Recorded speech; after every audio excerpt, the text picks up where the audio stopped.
Vas a mentir aproximadamente entre 1 y 2 veces en los próximos 10 minutos, sin darte cuenta, y probablemente ya empezaste, porque acabas de pensar, yo no miento tanto.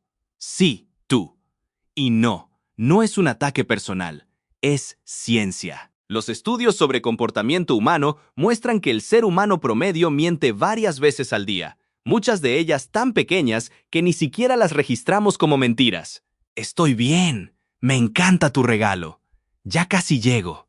Ninguna de esas frases es completamente cierta la mayoría de las veces, y sin embargo la sociedad entera funciona gracias a ellas. Hoy vamos a meternos de lleno en uno de los comportamientos más extraños, más universales y, curiosamente, más necesarios de toda la historia humana: la mentira. Empecemos por lo obvio. Mentir no es exclusivamente humano. Algunos animales también engañan. Ciertos pájaros fingen tener un ala rota para alejar a los depredadores de su nido. Los pulpos cambian de color y textura para hacerse pasar por otra cosa completamente. Pero hay algo que los humanos hacemos que casi ningún otro animal hace con esa sofisticación. Mentimos con lenguaje, con intención y a veces con una creatividad que honestamente merece un premio. La mentira, según los científicos que estudian esto, en realidad requiere un cerebro bastante avanzado. Para mentir bien, necesitas entender qué sabe la otra persona, qué no sabe, cómo va a reaccionar, y construir una versión alternativa de la realidad lo suficientemente creíble como para que se la trague. Esto se llama teoría de la mente, y es la misma habilidad cerebral que usamos para tener empatía, para contar historias y para predecir lo que otras personas están pensando. Es decir, la misma parte de tu cerebro que te hace una persona considerada también es la que te permite ser un mentiroso, excelente, incómodo, pero cierto. Y aquí viene un dato que sorprende a mucha gente. Los niños empiezan a mentir muchísimo antes de lo que uno esperaría. Hay estudios que muestran que algunos niños comienzan a decir mentiras deliberadas desde los 2 o 3 años de edad. No, mentiras complejas. Obviamente, más del estilo, yo no rompí el jarrón, mientras están literalmente parados sobre los pedazos del jarrón. Pero el punto es que mentir no es algo que aprendemos de adultos corruptos ni de la televisión. Es una habilidad cognitiva que emerge naturalmente, casi al mismo tiempo que aprendemos a hablar en oraciones completas. De hecho, algunos psicólogos del desarrollo consideran que la primera mentira exitosa de un niño es, en realidad, un pequeño hito evolutivo. Significa que su cerebro ya entendió que otras personas no pueden leer su mente, que existe información que solo ellos poseen y que esa información se puede usar estratégicamente. Es, básicamente, el primer día en la escuela de manipulación social, aunque nadie lo llame así en la libreta de calificaciones. Ahora, no todas las mentiras son iguales, y aquí es donde la cosa se pone interesante. Existen las mentiras piadosas, esas mentiras sociales diseñadas específicamente para no lastimar a alguien. Se ve delicioso cuando en realidad la comida sabe a decepción. No te preocupes, casi no se nota cuando definitivamente sí se nota. Estas mentiras son tan comunes y tan aceptadas socialmente que ni siquiera las consideramos mentiras de verdad. Son, más bien, el lubricante social que evita que la humanidad entera se pelee todos los días por comentarios completamente honestos pero completamente innecesarios. Después están las mentiras de omisión, que son técnicamente las favoritas de casi todo el mundo, porque no requieren inventar nada. Simplemente no dices la parte incómoda. Nunca dijiste una mentira directa, solo. Editaste la realidad para hacerla más digerible. Es el equivalente narrativo de subir solo las fotos buenas de tus vacaciones.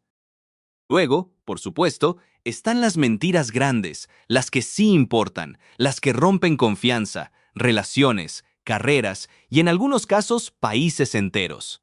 Pero interesantemente, la ciencia muestra que las personas que mienten mucho en cosas pequeñas tienden a normalizar la mentira, haciendo que las mentiras más grandes se sientan progresivamente menos graves con el tiempo. Es como un músculo. Entre más lo usas, menos esfuerzo cuesta usarlo. Aquí hay algo que probablemente no sabías. Detectar mentiras es muchísimo más difícil de lo que la cultura popular te ha hecho creer. Durante décadas se popularizó la idea de que evitar el contacto visual, tocarte la cara o moverte nerviosamente eran señales infalibles de que alguien estaba mintiendo. La realidad es que múltiples estudios científicos han demostrado que estas señales no son confiables. Hay mentirosos excelentes que te sostienen la mirada perfectamente mientras inventan una historia completa. Y hay personas completamente honestas que se ponen nerviosas simplemente por estar siendo interrogadas, aunque no tengan absolutamente nada que ocultar.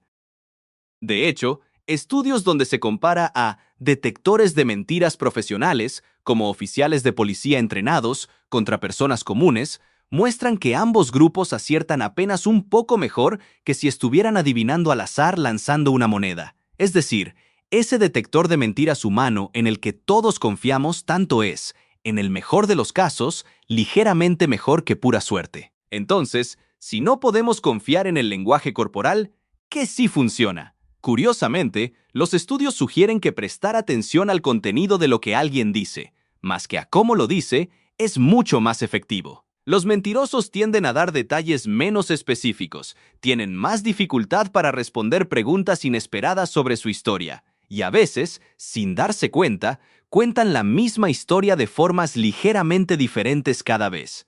La mentira, resulta, se sostiene mejor con menos preguntas, no con menos contacto visual. Y aquí llegamos a la parte que probablemente más te va a incomodar. La investigación sugiere que la honestidad completa, todo el tiempo, en realidad podría ser socialmente destructiva. Imagina un mundo donde todos dijeran exactamente lo que piensan, todo el tiempo, sin ningún filtro. Ese corte de pelo fue un error. No, no me importa cómo estuvo tu día. Sí, se nota que no dormiste. Ese mundo, según varios psicólogos sociales, sería mucho menos funcional y considerablemente más hostil que el mundo lleno de mentiras piadosas en el que actualmente vivimos. Entonces, tal vez la pregunta no es cómo eliminar la mentira de la sociedad humana, porque eso parece prácticamente imposible, dado lo profundamente conectada que está con cómo funciona nuestro cerebro social.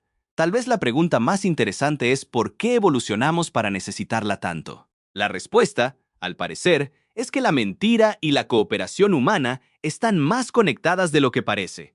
Necesitamos poder gestionar la información, proteger sentimientos, negociar situaciones sociales complicadas y a veces simplemente sobrevivir un día más sin ofender a absolutamente todo el mundo a nuestro alrededor.